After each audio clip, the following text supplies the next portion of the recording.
ವಾಮನ ಶಂಕರ್ ನಮನ್ ಅವರು ಡೈರೆಕ್ಟ್ ಮಾಡಿ ಧನ್ವೀರ್ ಮತ್ತು ರೇಷ್ಮಾ ನಾನ್ನಯ್ಯ ಅವರು ಆ್ಯಕ್ಟ್ ಮಾಡಿರುವಂಥ ಹೊಸ ಸಿನಿಮಾ ಇದು. ಕಮರ್ಷಿಯಲ್ ಮಾಸ್ ಸಿನಿಮಾಗಳ ಹೆಸರಲ್ಲಿ ನಮ್ಮ ಇಂಡಸ್ಟ್ರಿಯಲ್ಲಿ ಸುಮ್ಮನೆ ಸಿನಿಮಾಗಳನ್ನು ಮಾಡ್ತಿದ್ದಾರೆ. ಆ್ಯಂಡ್ ಆ ಲಿಸ್ಟ್ಗೆ ಈ ಸಿನಿಮಾ ಕೂಡ ಸೇರುತ್ತೆ ಅನಿಸುತ್ತೆ. ಹಾಗಿದ್ರೆ ನಿಜವಾಗ್ಲೂ ಸಿನಿಮಾ ಹೇಗಿದೆ, ನನಗೆ ಹೇಗೆ ಅನ್ನಿಸ್ತು, ಏನೆಲ್ಲ ಇಷ್ಟ ಆಯಿತು, ಏನೆಲ್ಲ ಕಷ್ಟ ಆಯಿತು ಎಲ್ಲವನ್ನೂ ಡೀಟೇಲ್ ಆಗಿ ಮಾತಾಡುವ. ಅದಕ್ಕೂ ಮುಂಚೆ ಚಾನಲ್ಗೆ ಹೊಸಬರಾಗಿದ್ದರೆ ಚಾನಲನ್ನು ಸಬ್ಸ್ಕ್ರೈಬ್ ಮಾಡಿಕೊಂಡು ವಿಡಿಯೋ ಇಷ್ಟ ಆದರೆ ಒಂದು ಲೈಕ್ ಕೊಟ್ಟು ವಿಡಿಯೋನ ಕಂಪ್ಲೀಟಾಗಿ ನೋಡಿ. ಇಲ್ಲಿನ ಕಥೆಯ ಕಡೆಗೆ ಬಂದರೆ ನಮ್ಮ ಮುಖ್ಯ ಪಾತ್ರದ ಹೆಸರು ಗುಣ. ಅವನು ಒಬ್ಬ ಡಾನ್ನ ಕೈ ಕೆಳಗೆ ಕೆಲಸ ಮಾಡ್ತಾ ಇರ್ತಾನೆ.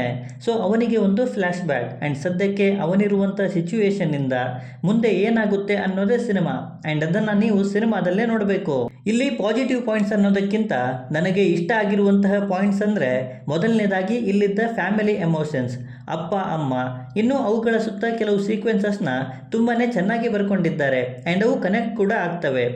ಇಲ್ಲಿದ್ದಂತಹ ಸಾಂಗ್ಸ್ ಮುಂಚೆನೇ ಮುದ್ದು ರಾಕ್ಷಸಿ ಸಾಂಗ್ ಹಿಡಿಸಿತ್ತು. ಇನ್ನು ವಾ ವಾಮನ ಆ್ಯಂಡ್ ಇಳಿ ಸಂಜೆ ಕಡಲ ತೀರ ಸಾಂಗ್ಗಳ ಸಾಹಿತ್ಯ ಮತ್ತು ಪ್ಲೇಸ್ಮೆಂಟ್ ಆ್ಯಂಡ್ ಪ್ರೆಸೆಂಟೇಷನ್ನಿಂದ ಅವು ಇಂಪ್ರೆಸ್ ಕೂಡ ಮಾಡ್ತವೆ. ಸ್ಪೆಷಲಿ ರೇಷ್ಮಾ ನಾನ್ನಯ್ಯ ಅವರಿಗೆ ಇಲ್ಲೇ ಸ್ವಲ್ಪ ಸ್ಕೋಪ್ ಸಿಗ್ಬೋದು ಅನ್ನೋದು ನನ್ನ ಭಾವನೆ. ಸಿನಿಮಾಟೋಗ್ರಫಿ ಆ್ಯಂಡ್ ಕಲರಿಂಗ್ ಕೂಡ ಡೀಸೆಂಟ್ ಆಗಿತ್ತು.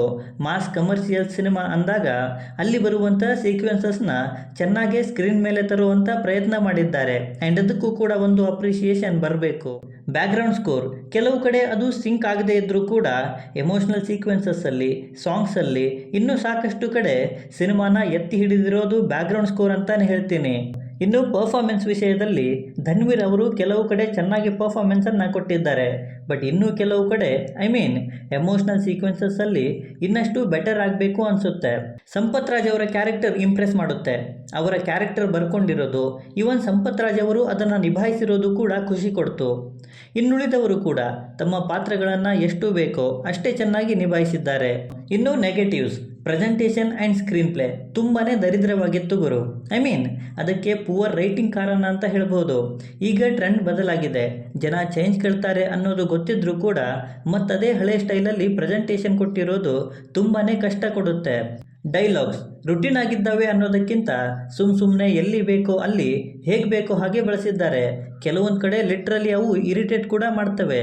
Action sequences literally mass elevation ಅಂತ ಎಳೆದಾಕ್ತಾರೆ ಗುರು. ಆ ಸ್ಲೋ ಮೋಷನ್ಸ್, ಇನ್ನು ಅವುಗಳ ಕೊರಿಯೋಗ್ರಫಿಯಲ್ಲೂ ಕೂಡ ಹೊಸತನ ಏನೂ ಇರಲಿಲ್ಲ. ತೀರಾ ಬ್ಯಾಡ್ ಫೀಲನ್ನು ಕೊಡ್ತಾ ಇದ್ವು ಅವು. ಗುಣ ಕ್ಯಾರೆಕ್ಟರ್ ಲಿಟ್ರಲಿ ಆ ಕ್ಯಾರೆಕ್ಟರ್ ಎಲ್ಲೂ ಕೂಡ ನಮಗೆ ಕನೆಕ್ಟ್ ಅನ್ನೋದೇ ಆಗಲ್ಲ. ಅದರಲ್ಲೂ ಅದರ ಬಿಹೇವಿಯರ್, ಪ್ರೆಸೆಂಟೇಷನ್ ಯಾವುದು ಕೂಡ ನಮ್ಮನ್ನು ಸೆಲೆಬ್ರೇಟ್ ಮಾಡೋ ಹಾಗೆ ಮಾಡಲ್ಲ. ಅದು ಕೂಡ ನೆಗೆಟಿವ್ ಅಂತ ಹೇಳ್ಬೋದು. ಸೊ ಓವರಾಲ್ ಆಗಿ ಇದೊಂದು ಬಿಲೋ ಆ್ಯಾವ್ರೇಜ್ ಸಿನಿಮಾ ಅಂತ ಹೇಳ್ತೀನಿ. ಫ್ಯಾಮಿಲಿ ಎಮೋಷನ್ಸ್ ಬಿಟ್ಟರೆ ಏನೂ ಕೂಡ ಇರಲಿಲ್ಲ.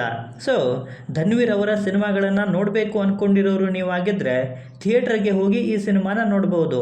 ಇನ್ನು ಆಲ್ರೆಡಿ ನಿಮ್ಮಲ್ಲಿ ಯಾರಾದರೂ ಈ ಸಿನಿಮಾನ ನೋಡಿದರೆ ದಯವಿಟ್ಟು ನಿಮಗೆ ಹೇಗೆ ಅನ್ನಿಸ್ತು ಅನ್ನೋದನ್ನು ಕಮೆಂಟ್ ಮಾಡಿ ತಿಳಿಸಿ. ಬಾಕಿ ವಿಡಿಯೋದಲ್ಲೇನಾದರೂ ಇಷ್ಟ ಆಗಿದ್ದರೆ ದಯವಿಟ್ಟು ಚಾನಲನ್ನು ಸಬ್ಸ್ಕ್ರೈಬ್ ಮಾಡಿಕೊಂಡು ಸಪೋರ್ಟ್ ಮಾಡಿ. ಕೊನೆಯಲ್ಲಿ ಸಿಗ್ತಾ ಇರೋಣ.